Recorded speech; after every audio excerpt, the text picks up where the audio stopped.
వక్ఫ్ board భూములపై కేంద్ర ప్రభుత్వం ప్రవేశపెట్టిన సవరణ బిల్లును వెంటనే ఉపసంహరించుకోవాలని నెల్లూరు జిల్లాలోని అఖిలపక్ష మైనారిటీ నాయకులు ముస్లిం మత పెద్దలు రౌండ్ టేబుల్ సమావేశం ఏర్పాటు చేశారు. నిజంగా ముస్లింలపై కేంద్ర ప్రభుత్వానికి అభిమానం ఉంటే వక్ఫ్ బోర్డులో అదనపు అధికారులను కేటాయించి వక్ఫ్ ఆస్తులకు రక్షణ కల్పించాలని కోరారు. అదేవిధంగా వక్ఫ్ ట్రిబ్యునల్ ను వేగవంతంగా ప్రారంభించాలని అన్నారు. వక్ఫ్ బోర్డులో ఆస్తులపై వచ్చే ఆదాయాన్ని పేద ముస్లిం విద్యార్థుల ఉన్నత చదువుల కొరకు ఖర్చు చేయాలని డిమాండ్ చేశారు. ఈ సందర్భంగా నెల్లూరు జిల్లా మైనారిటీ నాయకులు సమీర్ ఖాన్ మీడియాతో మాట్లాడారు. ఎన్నికల్లో ఎన్డీఏ ప్రభుత్వం తరపున ముస్లింలకు ఎలాంటి నష్టం ఉండదని మాటిచ్చిన ముఖ్యమంత్రి చంద్రబాబు నాయుడు బీజేపీ ప్రవేశపెడుతున్న సవరణ బిల్లులను ఆపే ప్రయత్నం చేయాలని కోరారు. టీడీపీలో ఉన్న ఎంపీలు కూడా ముస్లింలకు నష్టం కలిగించే బిల్లులను పార్లమెంట్ లో వ్యతిరేకించాలని డిమాండ్ చేశారు. బీజేపీ ప్రవేశపెట్టిన వక్ఫ్ ఆస్తులపై సవరణ చట్టం బిల్లులను ఉపసంహరించుకోకపోతే రాబోయే రోజుల్లో దేశంలో ఉండే మైనారిటీలు ఎన్డీఏ కూటమికు తగిన బుద్ధి చెబుతారని హెచ్చరించారు.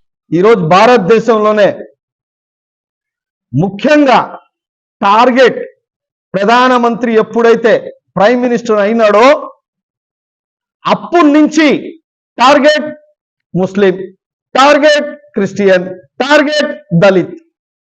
ఈ ముగ్గురే. ఆయనకు తోడుగా ఇదే ప్రధానమంత్రి వద్దు అని దించాలి అని కోరుకున్న వ్యక్తి మన రాష్ట్ర మంత్రి, కొత్త ముఖ్యమంత్రి రీసెంట్లీ అయిన చంద్రబాబు నాయుడు గారు. ఇదే ముఖ్యమంత్రి మళ్ళా ఆయన్ని ప్రధానమంత్రి చేసినాడు.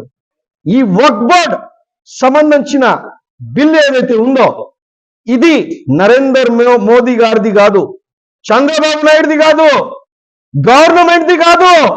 వక్ఫ్ భూములు అంటే మా పూర్వీకులు వాళ్ళు ఇచ్చిన గిఫ్టెడ్ భూమిలు, వాళ్ళు ఇచ్చిన దేవుడు కార్యక్రమాలు ఇచ్చిన దీన్ని మేము ఒక మసీదుగా, ఒక మందిర్గా, ఒక దేవస్థానంగా భావిస్తున్నాం. ఈ రోజు ఈ నరేంద్ర మోడీ ఆయనతో పాటు చంద్రబాబు నాయుడు గారు కలిసి ఇద్దరిని సేవ్ చేయడానికి డబల్ ఏ పేర్లు చెప్పను, వాళ్ళిద్దరిది స్టార్ట్ అయ్యేదే డబల్ ఏ.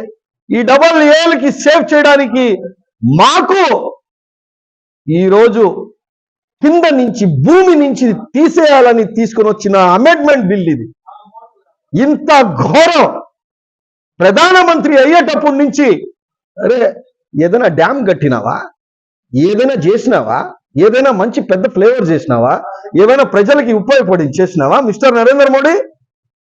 అది చెయ్యబా.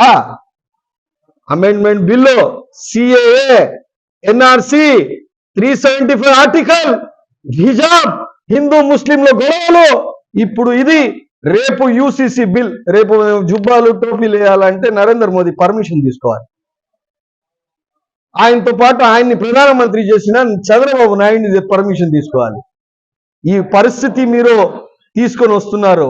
అయితే నేను తెలుగుదేశం పార్టీ వాళ్ళకి ఒకటే అడుగుతున్నా, ఏమయ్యా మంత్రి గారు, మిస్టర్ మంత్రి ఫారూక్ సార్, మీరున్నారు, మదనపల్లి షాజాన్ ఎమ్మెల్యే గారు ఉన్నారు, దాని తర్వాత గుంటూరు ఎమ్మెల్యే గారు ఉన్నారు, ఎమ్మెల్సీలు. ఈయన ముస్లింల మీద జాలి లేదు, ప్రేమ లేదు, ఏమీ లేదు.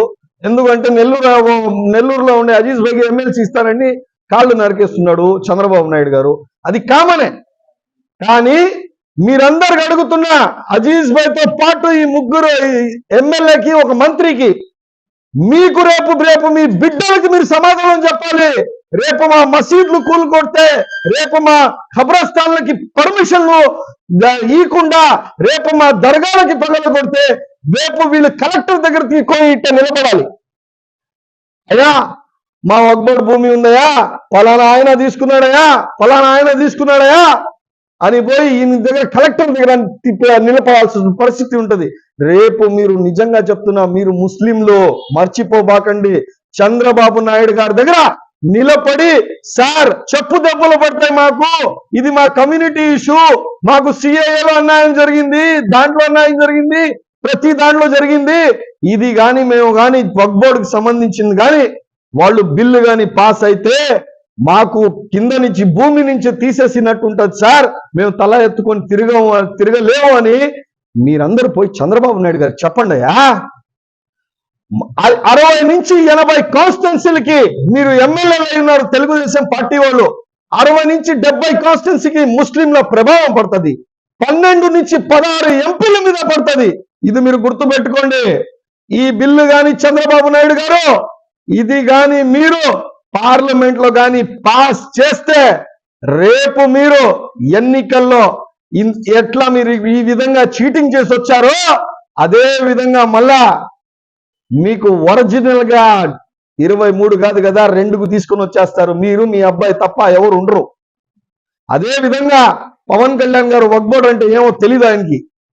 అయ్యా పవన్ కళ్యాణ్ గారు, మీరు కూడా ఉప ముఖ్యమంత్రిగా ఉండరు. ఎన్డీఏలో భాగ్యస్వామ్యంలో మీరే కీలక పాత్ర పోషించారు కదా. మీరు కూడా ఒక పార్టీకి అధ్యక్షుడు కదా. ఈ వక్ఫ్ బోర్డు ఏందో ఫైల్ అని తెప్పించుకొని దాని గురించి మీరు విచారించాలనేసి మిమ్మల్ని కూడా కోరుకుంటున్నాం. ఈ రోజు Telugu Desam party, YSR Congress party, CPM, CPI, Congress party రాజకీయాలు మనం పక్కన పెడదాం. నేను ఆ పార్టీలో ఉండే ముస్లింస్ అందరికీ ఒకటే కోరుకుంటున్నా, రాజకీయాలు పక్కన పెడదాం. మనం అందరం ఐక్యమతం అవుదాం. మనం ఐక్యమతం అయితే చంద్రబాబు నాయుడు కూడా ఉణుకొచ్చేస్తుంది. చంద్రబాబు నాయుడు గారికి కూడా ఉణుకొచ్చేస్తుంది. అందుకని మనం ఈ వక్ఫ్ బోర్డు బిల్లుని రేపు మా బిడ్డలకి సమాధానం చెప్పాలి. ఇది కానీ ఓకే అయిపోతే రేపు భారతదేశంలో మా మీద జరగబోయేది చాలా దారుణాలు ఉంటాయి. దారుణంగా ఉంటది.